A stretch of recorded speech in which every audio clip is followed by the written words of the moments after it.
नमस्कार मित्रों, मैं विकास शाक्या एक बार फिर से आप सबका स्वागत करता हूं अपने चैनल पर। और आज हम डिस्कस करने जा रहे हैं चैप्टर नंबर 4 दिव्य ज्ञान के 4 श्लोक नंबर 25, 26, 27 और 28।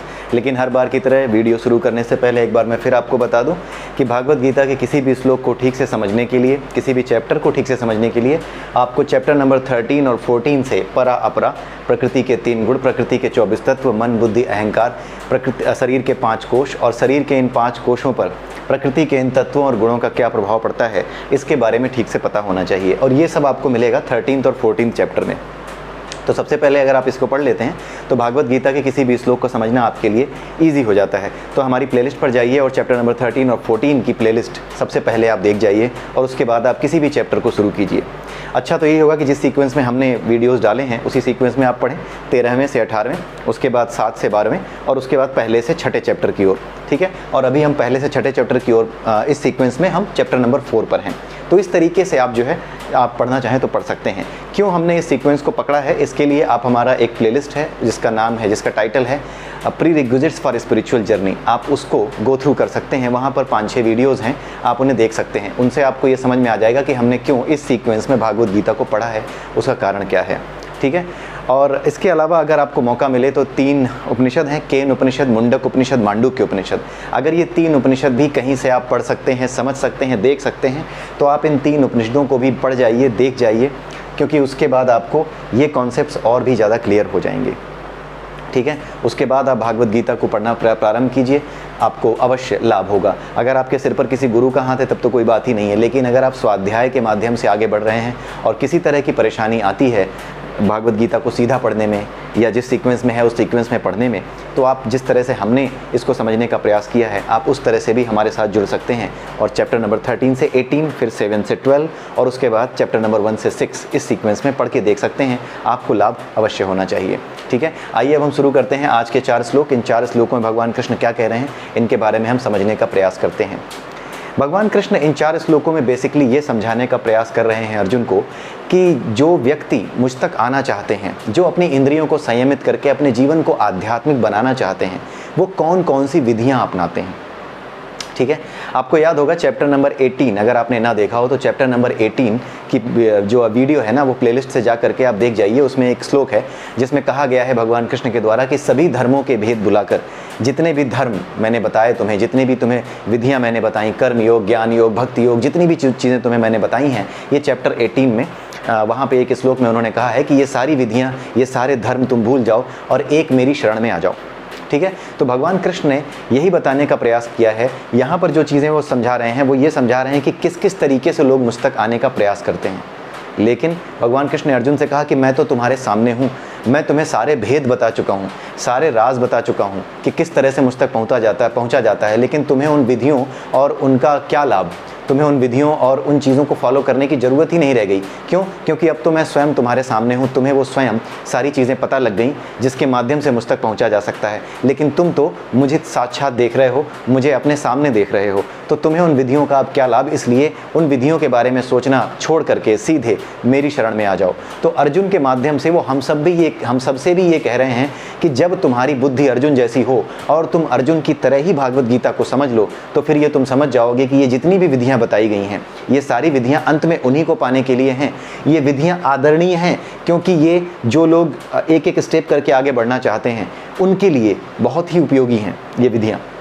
ठीक है, जितने भी पूजा पाठ, जितने भी यज्ञ होते हैं, ये उन लोगों को प्रैक्टिस में लाने के लिए जो आध्यात्मिक जीवन नहीं जी रहे, बेसिकली अपने स्वार्थों के लिए, अपनी वासनाओं के लिए जी रहे हैं, उनके लिए ये विधियां क्या करती हैं, उनके लिए ये विधियां प्रैक्टिस का काम करती हैं, अभ्यास का काम करती हैं। और हमने इस चीज़ को डिस्कस किया है कि अभ्यास क्या करता है। अभ्यास जब हम अभ्यास करना शुरू करते हैं तो अभ्यास हमारी प्रकृति को बदलने लगता है, हमारी प्रवृत्ति को बदलने लगता है।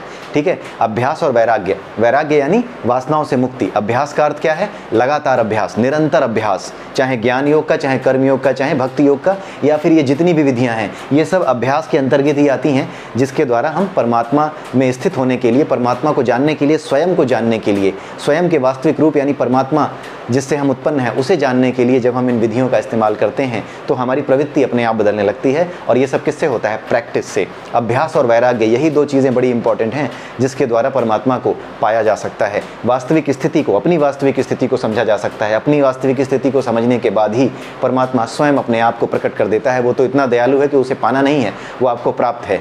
आपको सिर्फ और सिर्फ उसे पाने के लिए क्या करना है? उसकी प्रकृति के अनुसार अपने आप को वो करना है, एक तरीके से सिंक में लाना है उसकी प्रकृति के अनुसार। वो भी त्रिगुणातीत है, आपको भी त्रिगुणातीत यानी कि प्रकृति के गुणों के अंतर्गत किसी भी वासना से मुक्त होना है। जैसे ही आप अपने आप को वासनाओं से मुक्त कर लोगे, आपको स्वयं वास्तविक ज्ञान दिखने लगेगा। आपके मनों में कोश की सारी वासनाएं, जितनी भी धूल है वासनाओं की, वो सारी समाप्त हो जाएंगी और आपको वास्तविक ज्ञान और परमात्मा स्वयं दिखने लगेगा। उस ज्ञान के माध्यम से ही परमात्मा तक पहुँचा जाता है। तो जब वो दिखने लगता है, वो ज्ञान दिखने लगता है, तो उस ज्ञान का वास्तविक लक्ष्य क्या है वो भी दिख जाता है और अपने आप उस ज्ञान को भी आप त्याग देते हो। ज्ञान क्या है? साधन है। ये विधियां क्या है? साधन है। किसी जगह पर पहुंचने के लिए आपने मोटरसाइकिल का इस्तेमाल किया या किसी भी चीज़ का इस्तेमाल किया, वो इंपॉर्टेंट नहीं है। इंपॉर्टेंट क्या है? जिस जगह पे आप जाना चाह रहे थे, क्योंकि वो उस जगह पे जाकर के ही आपका काम होने वाला था, वहाँ जाकर ही आपका उद्धार होने वाला था। तो ये जितनी विधियां हैं ये क्या है? साधन है। और साध्य क्या है? यानी जिसे पाना है वो क्या है? जहां आप जाना चाहते थे, जहां तक आप पहुंचना चाहते थे। तो भगवान कृष्ण ने 18वें चैप्टर में जो बात कही है कि सभी धर्मों को भूल जाओ, यानी इन सभी विधियों को अब तुम भूल जाओ, क्योंकि तुम तो मेरे सामने ही खड़े हो। तो तुम्हें अब इन विधियों को ध्यान रखने की आवश्यकता नहीं है। इन विधियों को ध्यान में रखने की आवश्यकता तो उनके लिए है जो मुझ तक एक एक स्टेप करके आना चाह रहे हैं, प्रयास में लगे हुए हैं। बहुत से लोग बहुत दिनों बाद आएंगे, कुछ बहुत जल्दी आएंगे, लेकिन अंततः वो आएंगे मुझ तक ही। तो भगवान कृष्ण यही कह रहे हैं कि ये जितनी भी चीज़ें हैं ये तुम भूल जाओ, ये सिर्फ और सिर्फ तुम मुझे याद रखो, मुझ में समर्पित हो जाओ। 18वें चैप्टर में जो श्लोक था, तो इन विधियों के रिस्पेक्ट में ही उन्होंने ये कहा है। इन्हीं को उन्होंने कहा है अलग अलग धर्म। ये अलग अलग धर्मों के लोग अलग अलग तरीके से इनको फॉलो करते हैं, इसीलिए इनको धर्म कहा गया है। और कमाल की बात देखिए कि आज के समय में ऐसे अलग अलग विधियों को फॉलो करने वाले ही अलग अलग धर्म बना के बैठे हैं। आप सोचिए, भगवान कृष्ण ने भागवत गीता में जिस समय केवल सनातन धर्म के बारे में लोगों को पता था, उस समय आने वाले समय की एक वो दे दी है कि हाँ धर्म क्या होगा, लोग धर्म किसे मानेंगे, इन क्रिया विधियों को ही धर्म मानने लगेंगे। वास्तविक करुणा यानी उनकी शरण में जाने को धर्म नहीं मानेंगे और उस धर्म को वो भूल जाएंगे। उसी धर्म को तो लोग भूल गए हैं, इन्हीं विधियों को तो इंपॉर्टेंस देने लगे हैं कि हमारे यहाँ तो देखो हम पूजा ही नहीं करते, हम तो कोई मूर्ति नहीं पूजते, हमारे यहाँ तो देखो हम मूर्ति पूजा करते हैं, हम बेहतर हैं, हम श्रेष्ठ हैं। तो इस तरह की लड़ाइयाँ जो शुरू हुई हैं, इसका इशारा उन्होंने पहले ही दिया है कि ये सब छोड़ दो, ये सब बवाल है, ये सब धर्म के रास्ते जितने भी बताए गए हैं, सभी धर्मों के भेद भुला दो, जितने भी भेद हैं, जितने भी अंतर हैं एक धर्म से दूसरे धर्म के बीच, ये सब भूल जाओ और मुझ में समर्पित हो जाओ। ये भगवान कृष्ण ने वहाँ पर कहा है। कुल मिलाकर उन्होंने ये कहा है कि जो तुम बाइक और स्कूटर से किसी जगह पे जाते हो, एक तरीके से आप ये समझ लीजिए कि आपको किसी जगह पहुंचना है तो आप बाइक, स्कूटर, मोटरसाइकिल, साइकिल कुछ भी इस्तेमाल करें, ठीक है। लेकिन अगर जिसके पास आपको जाना था वही आपको रास्ते में मिल गया, उसने कहा कि छोड़ भाई अपनी साइकिल, मैं तो तेरे सामने हूँ, तू आ मेरी गाड़ी में बैठ, मैं जहाँ जाता हूँ वहाँ तुझे ले चलता हूँ, तो क्या ज़रूरत है? फिर आपको अपनी साइकिल वहीं छोड़ देनी चाहिए, क्योंकि साधन क्या था? वो साइकिल साधन थी। अब तो आपको स्वयं वो मिल गया जहाँ पे आपको जाना था, तो फिर इस साधन का महत्व समाप्त हो गया। तो यही भगवान कृष्ण 18वें चैप्टर में वहाँ पर कहना चाहते हैं। तो इन्हीं विधियों को उन्होंने धर्म का नाम दिया है, चाहे कर्म योग हो, ज्ञान योग हो, ध्यान योग हो, भक्ति योग हो, इन्हीं को उन्होंने क्या कहा है? अलग अलग धर्मों का नाम दिया है। और इन अलग अलग धर्मों में अलग अलग अंतर हैं। कुछ कहते हैं कि हम निराकार की पूजा करेंगे, कुछ कहते हैं कि हम साकार की पूजा करेंगे, और इनमें आपस में क्या होता है? क्लैश होता है, इनमें भेद होते हैं। आप सोचिए, भगवत गीता में भगवान कृष्ण ने कब ये बात कह दी थी और आज ये चीज़ें आप अपने सामने होते हुए देखते हैं। इसीलिए मैं कहता हूँ कि भागवत गीता कोई साधारण ग्रंथ नहीं है, ये जीता जागता परमात्मा है जिसे आगे पीछे का सब कुछ पता है। इसीलिए मैं कहता हूँ कि यही परमात्मा है। इसीलिए हमारा ये विचार है कि ये परमात्मा स्वयं परमात्मा है। विश्वास है, ये विचार नहीं है तो विश्वास है कि ये जीता जागता परमात्मा है। ये पूरी किताब, ये जो भागवत गीता के ग्रंथ हैं, ये अपने आप में एक परमात्मा का शरीर है, ठीक है। अब आइए देखते हैं 25वें, 26वें, 27वें, 28वें श्लोक में कौन कौन सी विधियों के बारे में भगवान कृष्ण ने अर्जुन को बताया है, जिन विधियों का इस्तेमाल करके लोग परमात्मा तक आने का प्रयास करते हैं। तो सबसे पहले हम देखते हैं 25वां श्लोक। 25वें श्लोक में भगवान कृष्ण कहते हैं कि कुछ योगी, योग का मतलब हमने समझा था, योग का मतलब होता है अपने आप को सिंक करना। किसके साथ? प्रकृति के साथ सिंक में लाना, इसी को कहा जाता है योग। जब आप प्रकृति के साथ सिंक में आते हो तो आप भी क्या हो जाते हो? नियमित हो जाते हो। आपके अंदर एक डिसिप्लिन आ जाता है। जब डिसिप्लिन आता है तो आप नेचर की तरह काम करने लगते हो। तो सबसे पहले आपको अपना नेचर की तरह बनाना पड़ता है, यानी आपको भी डिसिप्लिन्ड होना पड़ता है। तो कुछ योगी जो कि डिसिप्लिन्ड होते हैं, डिसिप्लिन्ड लोग जो अपनी प्रवृत्ति को, अपने नेचर को नेचर के साथ सिंक कर रहे हैं, ठीक है, प्रकृति के साथ सिंक कर रहे हैं। एक निश्चित समय पर सोना, एक निश्चित समय पर जागना, निश्चित समय पर खाना खाना, ठीक है, निश्चित समय पर सो जाना, निश्चित समय पर ही अपने भोजन और जो है अपने बाकी के क्रियाकलाप करना, ये सारी चीज़ें क्या होती हैं, जो ऐसा करता है वो योग के प्रथम चरण में होता है। यम नियम जो बताए जाते हैं उनमें होता है। तो भगवान कृष्ण कह रहे हैं कि कुछ योगी ऐसे होते हैं जो तरह तरह के यज्ञ करते हैं और देवताओं की पूजा करते हैं। देवताओं की पूजा का अर्थ हमने चैप्टर 2 में भी देखा, 3 में भी देखा। चैप्टर 3 में भी हमने देखा कि देवताओं की पूजा यज्ञ के द्वारा करने का अर्थ क्या है। जितने भी देवता हैं, वायु देव हो, वरुण देव हो, सूर्य देव हो, ये क्या हैं, ये वो चीज़ें हैं जो हमें मिल रही हैं। जल है वो हमें प्रकृति से मिल रहा है, ये वायु है ये प्रकृति से हमें मिल रही है। तो जब हम आहुति देते हैं यज्ञ में, देवी देवताओं की पूजा करते हैं, तो आहुति किस चीज़ की देते हैं, वायु देव के नाम की आहुति देते हैं, अपने जल की आहुति देते हैं, जल चढ़ाते हैं, सब कुछ होता है उसमें। तो आहुति देने का मतलब क्या होता है, एक प्रकार की प्रैक्टिस शुरू करना, एक प्रकार की प्रैक्टिस करवाना, इन चीज़ों के प्रति सम्मान प्रकट करने के लिए। इन चीज़ों का सम्मान हमें करना चाहिए। जिस तरीके से हमें हवा मिल रही है उसी तरीके से इस हवा को बिना गंदे किए हुए हमें प्रकृति को रखना है।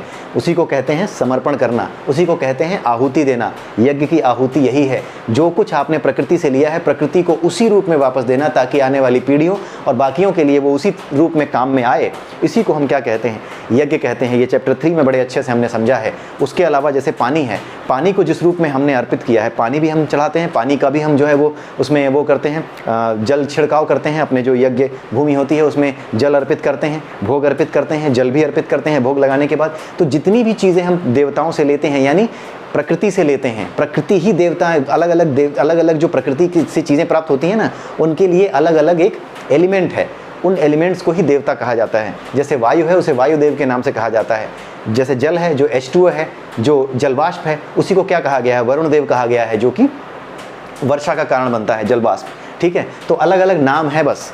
ठीक है, ये हैं एलिमेंट वही, ये अणु जितने भी मॉलिक्यूल्स हैं इन्हीं को देवता कहा जाता है। ठीक है, अब जैसे हम प्रकृति हमें एक जो हमारे माता के शरीर में एक छोटा सा जो भ्रूण होता है उसे वो एक शरीर में परिवर्तित कर देती है प्रकृति। उसी प्रकार से ये जो विभिन्न एलिमेंट हैं इनको भी अलग अलग रूपों में परिवर्तित करके हमारे सामने रखती है।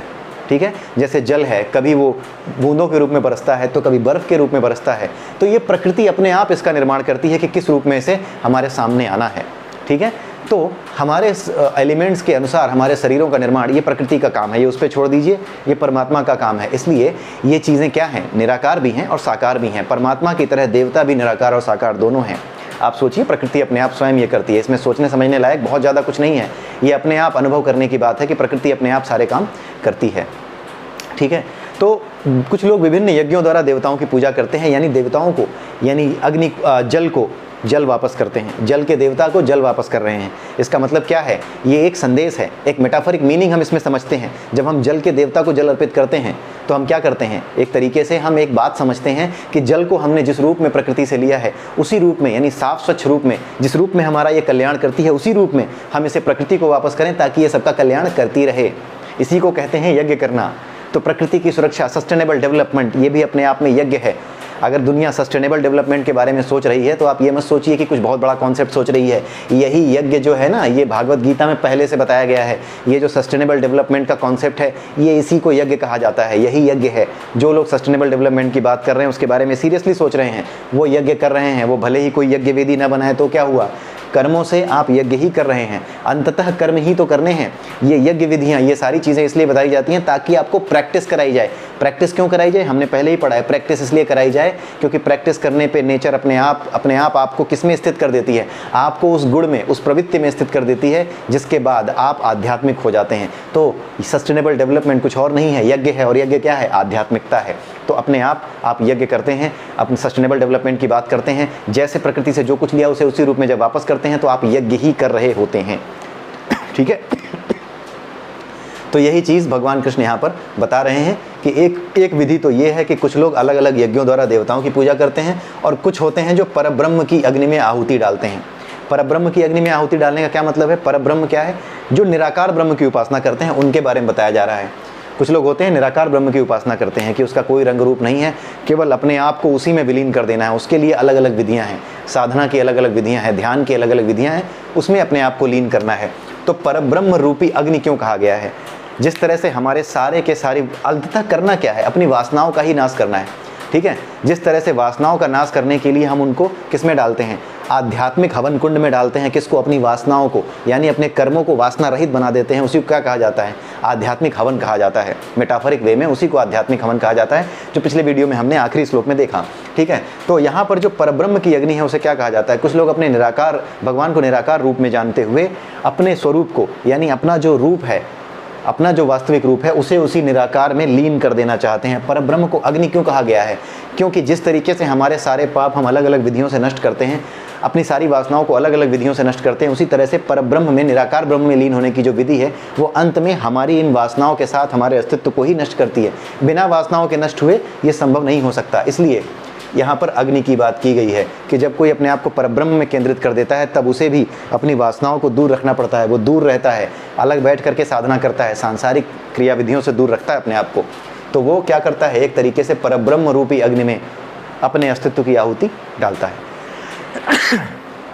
अब अगले श्लोक में भगवान कृष्ण कहते हैं कि इनमें से कुछ श्रवणादि क्रियाओं द्वारा, इनमें से कुछ ऐसे होते हैं जो श्रवणादि क्रियाओं द्वारा, श्रवण का मतलब क्या होता है, सत्संग में जाना, भगवान की जो है, जो ईश्वर के गुणगान हैं उनको सुनना, भक्ति संगीत सुनना, भक्ति आयोजनों में भाग लेना, उनकी जो है भगवान राम और कृष्ण और जितने भी देव हुए हैं, जितने भी परमात्मा के अवतार हुए हैं, उनके बारे में सुनना, सत्संग करना, इनके बारे में बताया जा रहा है। तो जो ब्रह्मचारी होते हैं, यानी जो अपने आप को केवल और केवल भगवान के लिए समर्पित रखते हैं, दुनियादारी से पूरी तरह से दूर रखना चाहते हैं, वो इसी तरह की भगवान के श्रवण द्वारा, ठीक है, भगवान का श्रवण करने से क्या होता है, अपनी इंद्रियों को आप परमात्मा की ओर मोड़ रहे हैं।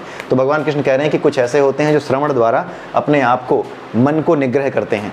हमने पहले ही समझा है कि मन का निग्रह कैसे होता है, जब आप इंद्रियों को परमात्मा की ओर मोड़ देते हैं। इंद्रियां सदैव अपना काम करती हैं, उन्हें दमित नहीं किया जा सकता, उन्हें दबाया नहीं जा सकता। आपको अपनी वासनाओं को समाप्त करना होता है, उसके लिए अपनी इंद्रियों की दिशा मोड़नी होती है। जैसे ही इंद्रियों की दिशा हम मोड़ देते हैं, वैसे ही मन का निग्रह हो जाता है। मन के निग्रह द्वारा इंद्रियों को नियंत्रण रूपी अग्नि में स्वाहा कर देते हैं। अपने सभी कार्यों को, अपनी सभी वासनाओं को क्या करते हैं, मन के नियंत्रण रूपी अग्नि में, मन का जो नियंत्रण है वो भी क्या बन जाता है, एक ऐसी अग्नि बन जाता है जिसमें हमारी सारी वासनाएं हम भस्म कर सकते हैं। क्यों? क्योंकि जब हमारा मन हमारे नियंत्रण में हो जाता है तो हम वासनाओं रूपी कर्म को करना छोड़ देते हैं। जिनमें वासनाएं हो ऐसा कर्म हमसे छूट जाता है, अपने आप छूट जाता है। ये प्रकृति है, आपको कुछ करना नहीं पड़ता। जब आप इनका अभ्यास करते हो, इन विधियों का, तो अपने आप ये चीज़ें छूटती जाती हैं, आपकी टेंडेंसी, आपकी प्रवृत्ति अपने आप बदलती चली जाती है। तो ये क्या बता रहे हैं कि कुछ ऐसे होते हैं जो ब्रह्मचारी टाइप के होते हैं, वो इंद्रियों को मन के नियंत्रण रूपी, यानी अपनी इंद्रियों के जो विषय हैं, इन इंद्रियों से जितने भी काम होते हैं, जीभ से जितने काम होते हैं, हाथ से जितने काम होते हैं, इन सभी कामों को क्या बना देते हैं, आध्यात्मिक बना देते हैं कुछ लोग। कैसे? मन के नियंत्रण द्वारा, यानी वासना विहीन कर्म करके। ठीक है, ये हम पिछले वीडियोज़ में भी आराम से समझ चुके हैं पहले भी। और कुछ लोग ऐसे होते हैं जो गृहस्थ होते हैं, ये तो उनकी है जो ब्रह्मचारी की बात की जा रही है, जो शादी विवाह नहीं करना चाहते, केवल परमात्मा के लिए ही सब कुछ करना चाहते हैं, सारे कर्म। तो ये उनकी बात हो रही है ब्रह्मचारी की। दूसरे क्या हैं? गृहस्थ हैं। गृहस्थ क्या है? अपने बच्चे पालते हैं, अपना घर चलाते हैं, माँ बाप की सेवा करते हैं, सब कुछ करते हैं, पैसे कमाते हैं। वो क्या करते हैं? उनको इंद्रिय विषयों को जीना पड़ता है। जैसे जो अपना घर चला रहा है, अपने माँ बाप की सेवा कर रहा है, उसे पैसे कमाना है, उसे बच्चे भी पैदा करने हैं, तो वो सारे इंद्रियों को अपने अपने कामों में उसे लगाना पड़ेगा। लेकिन भगवान कृष्ण कह रहे हैं कि जो गृहस्थ होते हैं, अगर वो गृहस्थ होते हुए भी परमात्मा की तरफ आना चाहते हैं, तो वो क्या करते हैं कि उनके जो इंद्रिय विषय हैं, जैसे स्वाद हो गया या पैसे कमाना हो गया, या फिर अपने घर में व्यवस्था करना हो गया, रिश्तेदारों के बारे में सोचना, संस्कारों के बारे में सोचना, ये सारी चीज़ें जो वो करते हैं, वो क्या करते हैं? नियंत्रित रूप से करते हैं। अपनी इंद्रियों को खुली छूट नहीं देते कि बस पागलों की तरह बस आनंद लेने के लिए सारे काम किए जा रहे हैं, स्वाद लेने के लिए जिए जा रहे हैं, जीने के लिए नहीं खा रहे हैं, खाने के लिए जी रहे हैं, ये सब नहीं करता। तो ऐसा गृहस्थ जो है क्या करता है? अपने इंद्रिय विषयों को, इंद्रिय विषय क्या है? जैसे जीभ का इंद्रिय विषय क्या है? स्वाद। ऐसा व्यक्ति अपने इंद्रिय विषय जैसे कि स्वाद को इंद्रियों में ही, इंद्रियों की अग्नि में स्वाहा कर देता है। इंद्रियों की अग्नि क्यों कहा गया है? इंद्रियों की अग्नि क्यों कहा गया है? इंद्रिय विषय होते हैं, जैसे स्वाद है। इंद्रिय क्या, कौन सी है? स्वाद की, जीभ है। तो इंद्रियों में स्वाहा करने का क्या मतलब है कि अपनी इंद्रियों को इतना नियंत्रित कर लिया है, किसके द्वारा? अपने मन को परमात्मा की ओर मोड़ के। तरीका वही है, चाहे ज्ञान योग, चाहे कर्म योग, भक्ति योग, जिसने भी ऐसा कर लिया, एक ही बात को बार बार वो घुमा के कह रहे हैं। ठीक है, तो जिसने, कुछ गृहस्थ ऐसे हैं जो इंद्रिय विषयों को इंद्रियों की अग्नि में स्वाहा कर देते हैं। तो वो ये कह रहे हैं कि जो इंद्रियां हैं, जैसे जीभ है, इसको इतना नियंत्रित कर लिया है, ये भी एक अग्नि बन गई है। जो भी चीज़ नियंत्रण में है वो एक ऐसी अग्नि है जो किसी भी तरह की वासना को जला करके नष्ट कर सकती है। जो भी जिस चीज़ पर भी हमने नियंत्रण कर लिया है वो एक आग की तरह काम करती है, जो किसी भी तरह की वासना को, जिसके भीतर किसी भी तरह का जो है तमोगुणी प्रवृत्ति छुपी हो सकती है, जिसके पीछे किसी तरह की ऐसी भावना छुपी हो सकती है जिसके अंतर्गत हमें कुछ पाना है, किसी का नुकसान करना है, उन सभी चीज़ों को वो जला करके नष्ट कर सकती है ऐसी इंद्रिय जो कि नियंत्रण में हो। तो ऐसी इंद्रिय जो कि नियंत्रण में है उसे क्या कहा जाता है? इंद्रिय की अग्नि कहा जाता है। इंद्रिय की अग्नि यानी इसके कार्य करने की विधि, ये उतना ही कार्य करेगी, उतनी ही आग उसमें लगेगी जितनी की ज़रूरत है। जीभ में उतनी ही आवश्यकता की ज़रूरत पड़ेगी, जीभ को उतनी ही स्वाद की आवश्यकता की ज़रूरत पड़ेगी जितने में पेट भर सके। यानी ये खाने के लिए, जीवन जीने के लिए जितना खाना जरूरी है उतना ही खाएगी, उससे ज़्यादा नहीं। तो यही चीज़ भगवान कृष्ण यहाँ पर समझाने का प्रयास कर रहे हैं कि कुछ गृहस्थ होते हैं वो अपने इंद्रिय विषयों को इंद्रियों में ही क्या कर देते हैं? स्वाहा कर देते हैं। ठीक है, यानी इंद्रिय रूपी अग्नि में, इंद्रिय अग्नि कब बनती है? जब वो कंट्रोल में रहती है। तो इंद्रिय रूपी अग्नि में अपने इंद्रिय विषयों को स्वाहा कर देते हैं। तो आई होप कि ये बहुत ज़्यादा वैसे नहीं है, टफ नहीं है, मेटाफोरिक वे में लिखे गए हैं। कहने का केवल एक ही मतलब है कि ये अलग अलग विधियां हैं प्रैक्टिस के द्वारा जो की जाती हैं ईश्वर की ओर बढ़ने के लिए। आध्यात्मिक तरीके जो होते हैं उनकी बात की जा रही है। ठीक है, अलग अलग तरीके से लिखी गई हैं, समझने में कोई ऐसी दिक्कत आनी नहीं चाहिए। अगर आपको ये कॉन्सेप्ट पता है ना तो समझने में कोई दिक्कत आएगी ही नहीं, आ ही नहीं रही होगी। 27वें श्लोक में देखते हैं भगवान कृष्ण क्या कहते हैं। कुछ ऐसे लोग होते हैं जो मन और इंद्रियों को वश में करके आत्म साक्षात्कार करना चाहते हैं। ये वही बात है, मन और इंद्रियों को वश में करना। इसके बारे में हम बहुत बार डिस्कस कर चुके हैं। मन और इंद्रियों को वश में कैसे करने का तरीका है? ज्ञान योग, कर्म योग और भक्ति योग के द्वारा, इनकी प्रैक्टिस के द्वारा। ऐसे लोग जो अपनी इंद्रियों और मन को वश में करके साक्षात करना चाहते हैं, वे संपूर्ण इंद्रियों तथा प्राण वायु के कार्यों को, ये बात पता है किनकी हो रही है? ये बात उनकी हो रही है जो कि अकेले में रह करके साधना के माध्यम से, योग के माध्यम से, एकांतवास करके जो बहुत ज़्यादा साधना और अष्टांग योग का जो पालन करते हैं, उनके बारे में ये बात की जा रही है। जो योग, पतंजलि के योग सूत्र का जो फॉलो करते हैं, बेसिकली उनके लिए ये बात कही जा रही है। ठीक है, तो ऐसे लोग क्या करते हैं? अपने मन और इंद्रियों को वश में करने के लिए क्या करते हैं? तरह तरह के तरीके अपनाते हैं। ठीक है, तरह तरह के व्रत करना, तरह तरह के तकनीकें अपनाना, यम नियम, आसन, प्राणायाम, प्रत्याहार, अपने मन को कंट्रोल में करना, इस तरह की सारी विधियों को अपना करके जो साक्षात्कार करना चाहते हैं वो लोग क्या करते हैं? वे संपूर्ण इंद्रियों, अपनी सभी इंद्रियों को वश में करते हैं और प्राण वायु के कार्यों को भी संयमित करते हैं। प्राण वायु क्या होती है? हमारे शरीर में 5 तरह की वायु मुख्य रूप से प्रधान होती है। होती तो 10 तरीके की, लेकिन प्रधान 5 होती हैं। पान, अपान, व्यान, समान, उदान। ठीक है, पान, अपान, व्यान, समान और उदान, ये 5 तरह की वायु होती हैं। इसमें से जो प्राण वायु होती है, ठीक है, प्राण वायु, ठीक है, ये क्या करती है? ये मुख्य रूप से जो प्राणमय कोश है ना, इसको पूरी तरह से संचालित करने का काम, जिससे कि हमारा शरीर अपने काम कर सके। किसके अंतर्गत? मन के अंतर्गत, इंद्रियों के अनुसार काम कर सके, इंद्रिय विषयों के अनुसार काम कर सके। ठीक है, उसको संचालित करती है। तो होता क्या है कि केवल और केवल हमें अपने मन और इंद्रियों को ही वश में नहीं करना, हमें क्या करना होता है? प्राण वायु के कार्यों, यानी जो वायु है हमारे शरीर के भीतर, जो कि हमारे शरीर की सभी गतिविधियों को चलाती है, उस वायु को भी कंट्रोल करना है। इसीलिए प्राणायाम की तरफ जाते हैं लोग। तो ये ऐसे लोग क्या करते हैं? प्राणायाम भी करते हैं, ध्यान समाधि की ओर जाते हैं। तो पहले योग, प्राणायाम और धीरे धीरे प्राणायाम के माध्यम से ये अपनी वायु को इतना संतुलित कर लेते हैं कि ये वायु इतनी ज़्यादा कंट्रोल में रहे कि इंद्रिय विषयों को जब भगाए तो अनियंत्रित रूप से ना भगाए।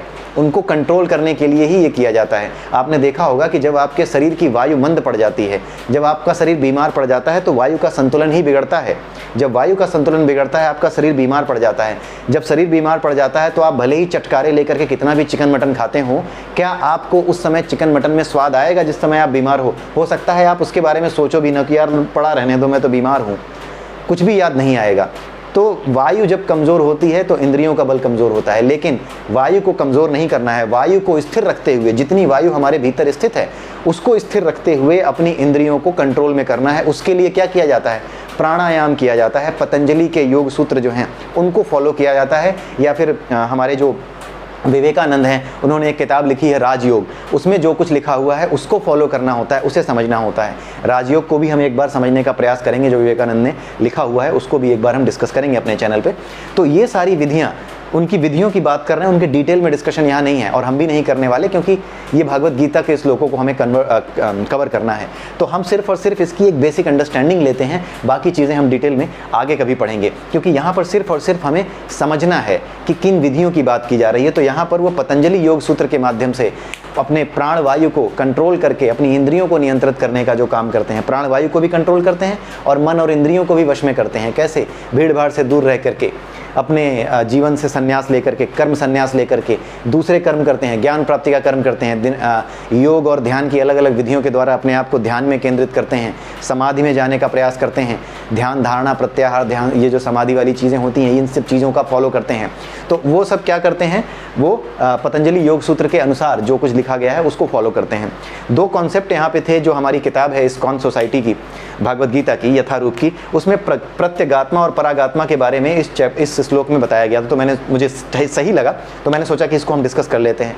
प्रत्यगात्मा और परागात्मा में अंतर होता है। जब हमारे काम इस तरह के हों कि हम सांसारिक विषयों की ओर भागें तो हमारी गति को क्या कहा जाता है? परागात्मा कहा जाता है। और जब हमारे कर्म इस तरीके के हों, यानी कि हम अपने मन और इंद्रियों को वश में करके ज्ञान योग के द्वारा, यहाँ पर ज्ञान योग बेसिकली ज्ञान और योग के द्वारा जब हम उसको वश में करने का प्रयास करते हैं और ईश्वर की ओर, ईश्वर को पाने का प्रयास करते हैं, ईश्वर की ओर जो अपनी इंद्रियों को मोड़ते हैं मन और इंद्रियों के वश के द्वारा, वश करने के द्वारा, तो उसे हम क्या कहते हैं?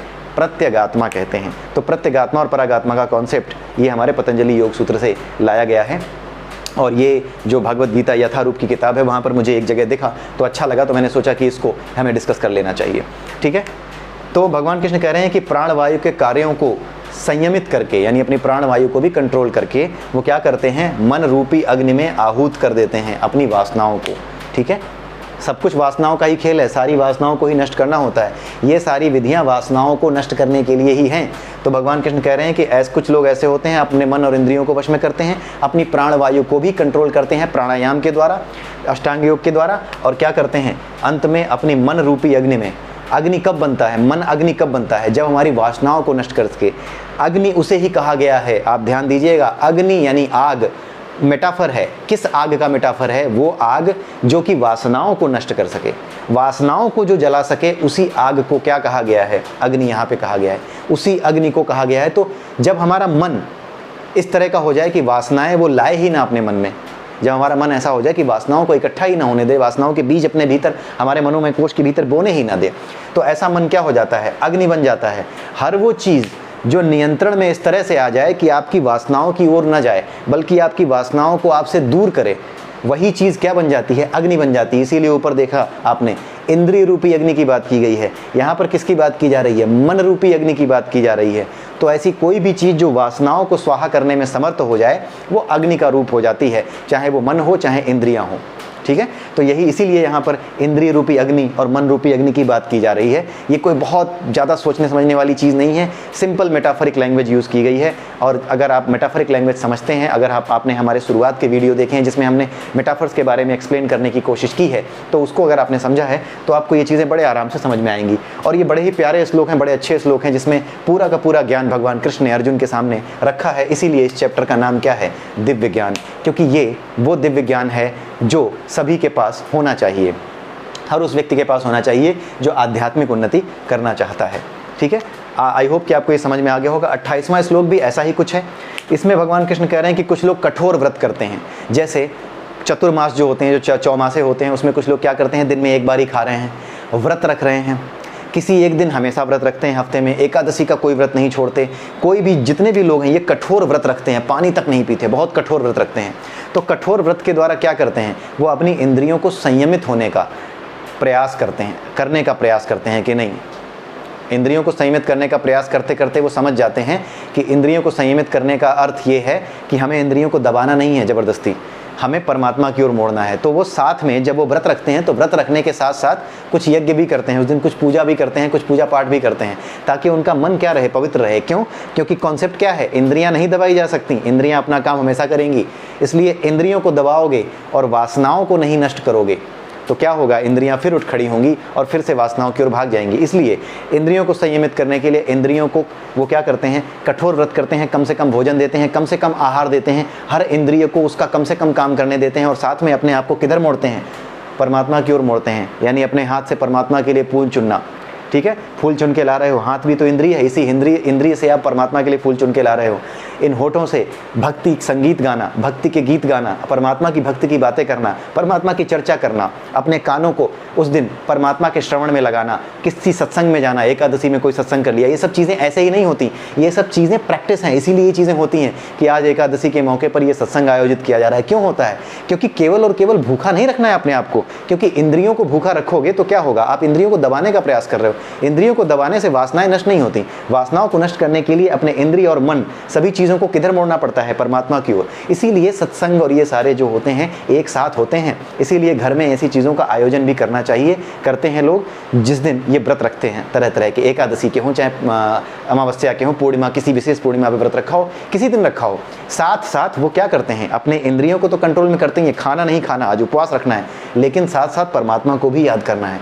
केवल आपने ये नहीं सुना होगा कि आज केवल खाना नहीं है, ऐसा कोई वो नहीं है। उस दिन आपने देखा होगा जहाँ पर भी विधियाँ दी गई होंगी, उस दिन अगर इंद्रियों को वश में रखने का कोई भी उपाय किया गया है, एकादशी का व्रत हो चाहे कुछ भी हो, अगर उस दिन व्रत रखना है, उपवास रखना है, तो केवल उपवास की बात नहीं की जाती, उपवास के साथ ईश्वर को याद करने की, परमात्मा को याद करने की विधि भी बताई जाती है कि हाँ इस दिन आप ये चीज़ें करें, ताकि इंद्रियाँ जो कि परेशान, जो कि जिनको कि आप कुछ नहीं दे रहे, फिर भी इंद्रियों का यह स्वभाव है कि इंद्रिय विषयों की ओर भागेंगी, तो वो इंद्रिय विषयों की ओर ना भागें, विषयों का बल कमजोर हो, इसके लिए उसको परमात्मा में घुमा दिया जाता है, अपने मन और बुद्धि, अपने मन और इंद्रियों को, ताकि आपकी बुद्धि भी उस दिन सात्विक रहे।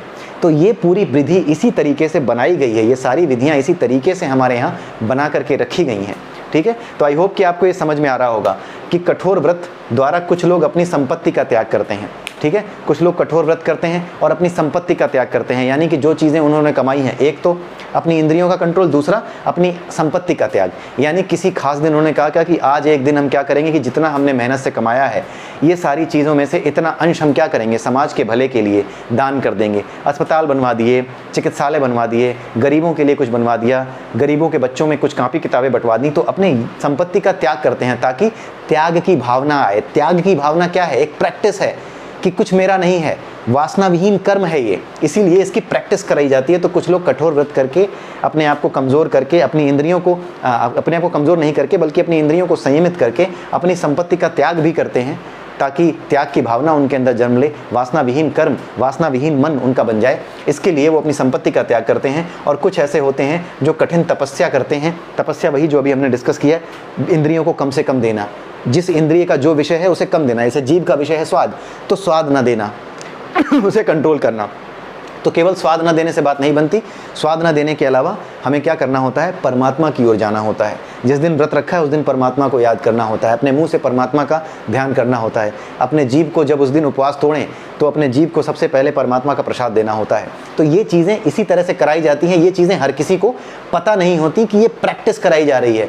और अभ्यास और वैराग्य, यही दो चीज़ें भगवान कृष्ण ने बताई हैं जिससे हमें ये चीज़ें आती हैं। तो जितनी भी विधियाँ हैं ये अभ्यास हैं, ठीक है। और वैराग्य यानी वासना विहीन कर्म किस तरह से किया जाए, तो यही सारी चीज़ें वो समझाने के लिए ये चीज़ें बता रहे हैं और ये रहस्य खोल रहे हैं। इसीलिए इस चैप्टर का नाम दिव्य ज्ञान है। ये बहुत बड़ा ज्ञान है जो कि हम केवल फॉलो करते हैं, लेकिन क्यों फॉलो करते हैं उसके बारे में बताया गया है, इसीलिए ये दिव्य ज्ञान है।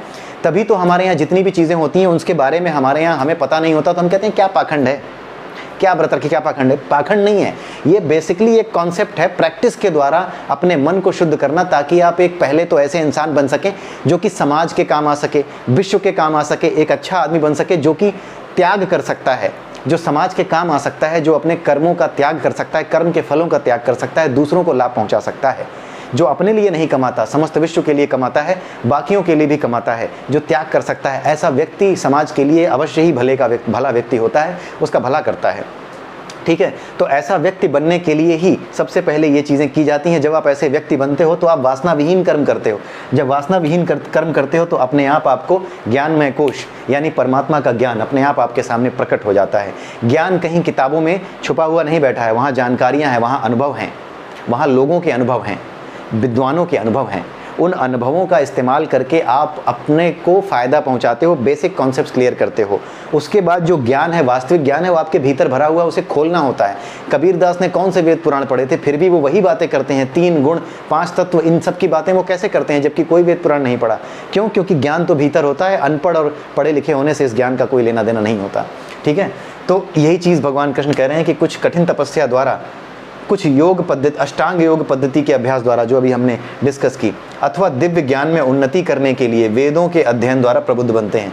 तो कुछ क्या करते हैं, योग पद्धति यानी अष्टांग योग का पालन करते हैं, ठीक है।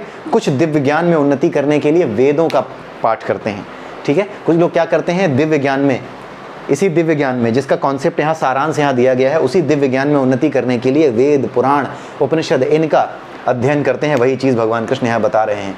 तो वेदों का अध्ययन जब करते हैं तो उसमें ये सारे यज्ञ की विधियाँ, सारी विधियाँ क्यों बताई जाती हैं, विधियाँ प्रैक्टिस होती हैं। इस प्रैक्टिस के द्वारा आप अपने मन और इंद्रियों को नियंत्रण में करते हो, ठीक है। तो इन चारों श्लोकों में सबसे इंपॉर्टेंट जो चीज़ थी वो था अग्नि। अग्नि मतलब क्या, हर वो चीज़ जो वासनाओं को जला सके उसे ही अग्नि कहा गया है।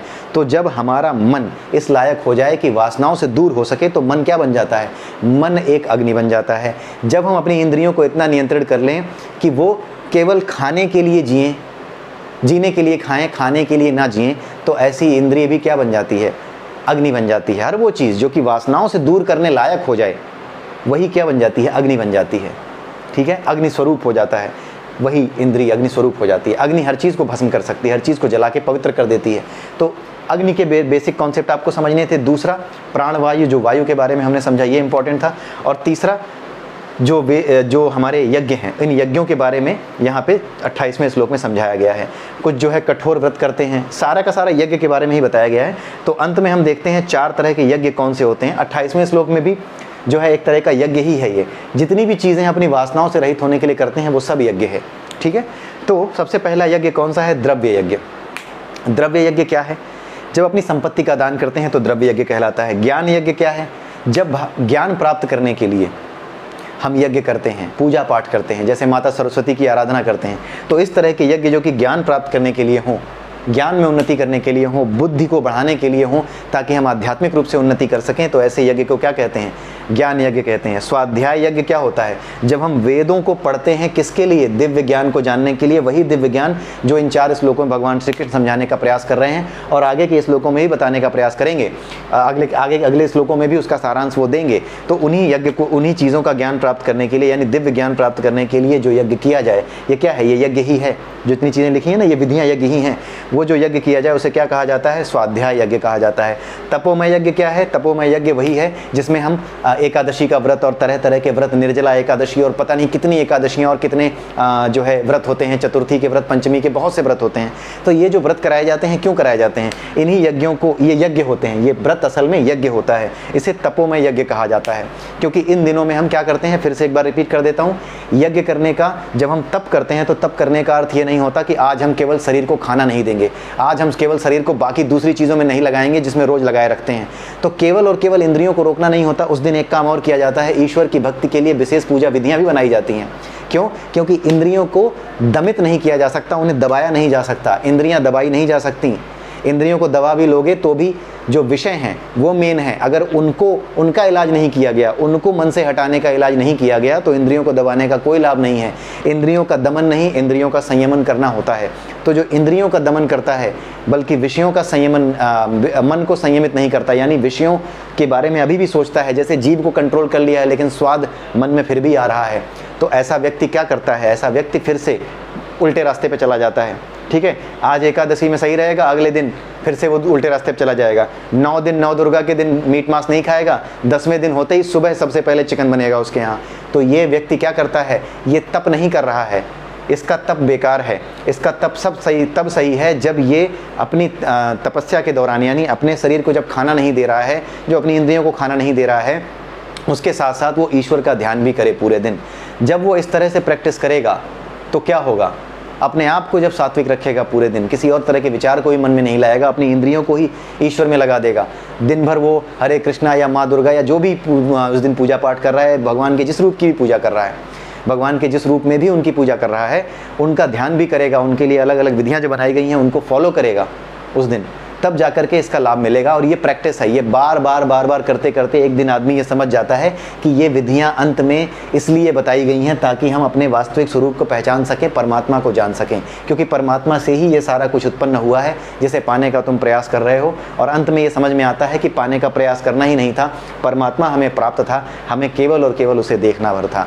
लेकिन ये विधियां फिर भी जरूरी होती हैं उनके लिए जो इतनी गहराई से चीज़ों को नहीं समझ पाते, जो सीधे सीधे समर्पित नहीं हो पाते परमात्मा के प्रति, क्योंकि अपने अहंकार को छोड़ना, मोह को छोड़ना इतना आसान काम नहीं है। इसीलिए ये विधियां बना करके, प्रैक्टिस करा करके लोगों को परमात्मा की ओर लाने का प्रयास किया जाता है। ये है सनातन साइंस, ये साइकोलॉजी है सनातन साइंस की, पूरी की पूरी फिलॉसफी है सनातन साइंस की, जो आपकी साइकोलॉजी को आध्यात्मिक बनाती है। ये इसलिए नहीं बनाई जाती कि कुछ पाना है आपको। जो लोग इसे पाखंड कहते हैं वो भी नहीं समझते, और जो लोग इसे बिना जाने करते हैं वो भी नहीं समझते कि इसका उद्देश्य क्या है। जो लोग इसे पाखंड कहते हैं बिना पढ़े, वो तो बहुत बड़े गधे हैं, उनके बारे में तो सोचना ही बंद कर दीजिए। उनसे बेहतर तो वो हैं जो कम से कम इसे फॉलो करते हैं। क्यों? क्योंकि जो बच्चा दो का पहाड़ा सीख नहीं रहा कि इसको रट के क्या फ़ायदा, क्या है पता नहीं, वो तो उससे बेहतर ही है ना जो कि ये कहता है पता नहीं क्या रटा रहे हैं, होगा भी क्या इससे, 2 का पहाड़ा 3 का पहाड़ा होता क्या है, इसका उपयोग क्या है। उस गधे से तो बेहतर ही है वो बच्चा ना जो कम से कम पूरी श्रद्धा के साथ जो उसे बताया जा रहा है वो कर रहा है। ठीक है, यही फ़र्क है। तो यही था ये चैप्टर में ये 4 श्लोक। इसके अलावा और भी श्लोक हैं जिसको हम अगले वीडियो में फिर से डिस्कस करेंगे। लेकिन आई होप कि आपको ये चीज़ें समझ में आई होंगी आज के श्लोक में। ये वीडियो थोड़े लंबे हो रहे हैं क्योंकि ये कॉन्सेप्ट्स भी थोड़े गहरे हैं, इसलिए थोड़े लंबे वीडियोज़ हो रहे हैं। और इसीलिए आपने देखा होगा कि मैं थोड़ा तेज़ी से बोलता हूँ, जल्दी से बोलता हूँ, ताकि ज़्यादा लंबे वीडियो ना बने। लेकिन आप इनको पूरे धैर्य के साथ देखते जाइए, क्योंकि ये पहले 6 चैप्टर बड़े इंपॉर्टेंट हैं भागवत गीता के। अगर आपने 13वें से 18वें और 7वें से 12वें समझ लिए हैं तो ये पहले से छठे, ये तो बिल्कुल ही आपको इस चक्कर में नहीं छोड़ने चाहिए कि हाँ ये बड़े लंबे लंबे वीडियो हैं। आपको इनको जरूर देखना चाहिए, बिल्कुल देखिए आप इन्हें। और अगले वीडियो में हम फिर मिलेंगे 4 नए श्लोकों के साथ। तब तक के लिए जय श्री कृष्ण, जय श्री राधे।